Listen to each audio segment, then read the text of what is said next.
Okay, so we've been talking extensively about congruent triangles for a while now, and today we're going to talk not about congruent triangles. We're going to talk about similar polygons slash triangles, and we're going to be able to identify whether or not polygons are similar, as well as define what similar means, and then we'll be able to apply properties of similar polygons and triangles to solve problems. But in order to do that, I need us to make sure we can cross multiply, okay, and do some algebra. So if I give you guys a proportion is just when two ratios are equal to each other. Ratios is just ratio is comparison of two things by division. Comparison of two things by division. So for example, I could say what's the ratio of girls to guys in the class. And when two ratios are equal to each other, that's when we get a proportion like this. And to solve, we just cross multiply. So we do 2 times 3x minus 3 is going to be equal to 8 times x minus 3. And then we would have to distribute and then solve from there. So 6x minus 6 will equal 8x minus 24, and then we can solve from here and get what x equals. So I want to make sure we are okay with that. You can try this one if you're not sure. But once we understand now that we need to cross multiply, this one's a little bit more harder, sorry. A little bit more difficult, and we'll have problems like this, and we'll discuss this more in class too if you're not sure how to solve this type of problem. The reason why we need to solve it is because of the similar polygons. So this symbol means similar. So if we look at a congruent sign, we've actually been talking about similar things all along so far. Similar is, this sign means congruent. So a congruent, we can talk about this more in class. Remind me, because I'm going to forget. Remind me why a congruent sign has a similarity sign in it. Why does congruent sign have a similar sign in it? Okay, so we can talk about that in class. So similar, what the word similar means is it has the same shape, but not necessarily the same size. Same shape, not necessarily the same size. So for example, these two triangles, these red triangles, have the same shape, but they're not the exact same size. They are not congruent to each other, so we say that they are similar instead of congruent. Triangle 1 and triangle 3 have absolutely not the same, or they're not the same shape, so they are not similar. So we can put a cross through it. So the definition of similar polygons, how we can assess, rather just by sight, how we can really tell that things are similar or not, is that they have proportional sides. There's that word proportion again. Proportional sides, corresponding sides, I should say. Proportional corresponding sides. And also their corresponding angles are congruent. So what does that really look like? So for example, if I give you, and again, this is the definition of similar polygons, so I don't have to talk about triangles, but I will. If, for example, I tell you that, I know it doesn't look like it, but let's say these two sets of angles are congruent to each other, and let's say I give you 1, 2, and let's see, that's not going to work. 1, 3, and, oh my gosh. Could it do 1, 3, 4? Is that possible to have a triangle of side lengths 1, 3, 4?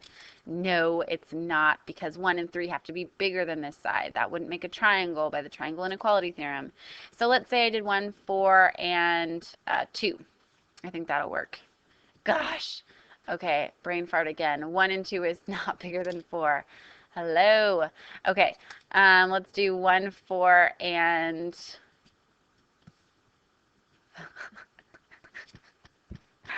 Oh my gosh, I can't think of anything. Why is this so difficult right now? Okay, I'm going to do a fraction, sorry. 1, 4, and 3.5. Okay. 1 and 3.5 is bigger than 4, so yes, this makes a triangle. Oh my goodness, sweet. Okay, let's say in this other triangle, I give you side lengths of, let's say this side is 2, and this side is 8, and this side is 7. Well, to tell if the triangles are similar to each other, you have to first do these two things. Are the sides proportional, and are the corresponding angles congruent? So how they are going to be similar to each other. Triangles are similar, sorry. And let me show you how. Triangles are similar. Sorry, there's an E there. Okay, well, if I look at their corresponding sides, I know that this side, I should put angle measures, sorry, letters, ABC, vertices. Okay, we have ABC, triangle ABC, and we have triangle DEF. Okay. Okay, let me just a little bit better. Okay, well, let's see. First of all, I have two sets of congruent angles. I know angle B is congruent to angle E, sweet. I know angle C is congruent to angle F because it's also given. And I can conclude that angle A is congruent, excuse me, to angle D, even though I don't have a tick mark on there. And that's because of the third angles theorem. Remember, the third angles theorem says, well, if we know two sets are congruent to each other, that third angle has to be congruent because all angles have to add up to be 180 degrees. So these ones would have to be congruent to each other. Sweet. So we know that the corresponding angles are congruent. The second thing is, are the sides proportional? Are they all the same? Are they all being multiplied up by something or divided by something? So AB corresponds to DE, and that ratio is 1 to 2. BC corresponds to EF, and that's 4 over 8, which also reduces down to 1 over 2. Sweet, I have to do the same thing for that last side. AE is proportional to DF, and 3.5 over 7 can also be reduced down to 1 over 2. So the sides are proportional, the angles are congruent, corresponding angles are congruent, corresponding sides are proportional. These triangles will be similar, and that's kind of what we have to do. Again, it's important that you are able to identify the pairs of congruent angles and corresponding sides. So for example, if you're not sure, if I just give you this picture and I'm telling you that these triangles are similar, the triangles are similar. I want to just make sure you guys are okay with identifying the correct corresponding sides and angles. So the angles are going to be easy in this case. We know angle C is congruent to angle H because I told you. Sweet. You also know angle B is congruent to angle G, again, because I told you these are all given. Now you can conclude, that angle A is congruent to angle J, by the third angles theorem again. If you added these up and subtracted from 180, these angles would absolutely be the same size. Okay, now again, same thing for side lengths. If you're not sure which one goes with which, I go from the smallest to the biggest side. So the smallest side over here is BC, and the smallest side over here is HG. So they have to match up with each other. And then I know that that's 6 and 3. Okay, and I can reduce that down to 2. Sweet. And then the middle side. Okay, well, that's got to be 10 and is in the middle, and 5 is in the middle.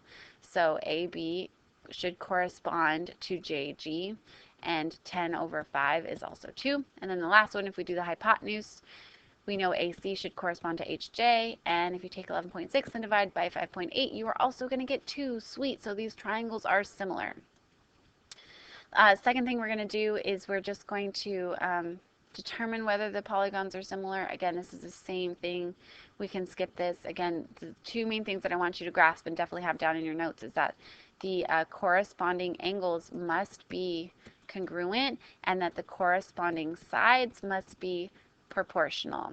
Okay, so the last thing we're going to do, we're going to skip these, is we're going to solve. So let's say again, I have to tell you this polygons are similar. So I will tell you right now, polygons are similar. Sweet. Now I want you to solve for x. Well, okay, we can match up. I give you a lot of information. You just take whatever you want. For example, I really like the numbers 4. Okay, I like it better than 3. Actually, I like 3 better than 4, but whatever. Now, in this other polygon, the corresponding side is 12. And I want to solve for x, and here's my only x, and that corresponding side is 15. So I'm going to say that 4 over 12 should be equal to x minus 1 over 15. And then I'm going to cross multiply and solve. Now, this isn't the only way to write your proportion. I could also say 4 over x minus 1 equals 12 over 15. And there's some other ways that you can write it. Either way, when you cross multiply, you should still get, and solve, you should still get the same answer. So go ahead and solve for x, and then we're done with the video. So we used proportions to solve for similar polygons, excuse me. And on con, you're going to practice similar triangles 1. Okay, I think there's only like 6 problems. Spend no more than 10 minutes on this. If it's taking longer than 10 minutes, please stop. All right. Oh, fun fact of the video. Sweet. Fun fact of the video. Did you know that people in the United States, that's you and me, we eat more bananas than apples and oranges combined? Pretty interesting.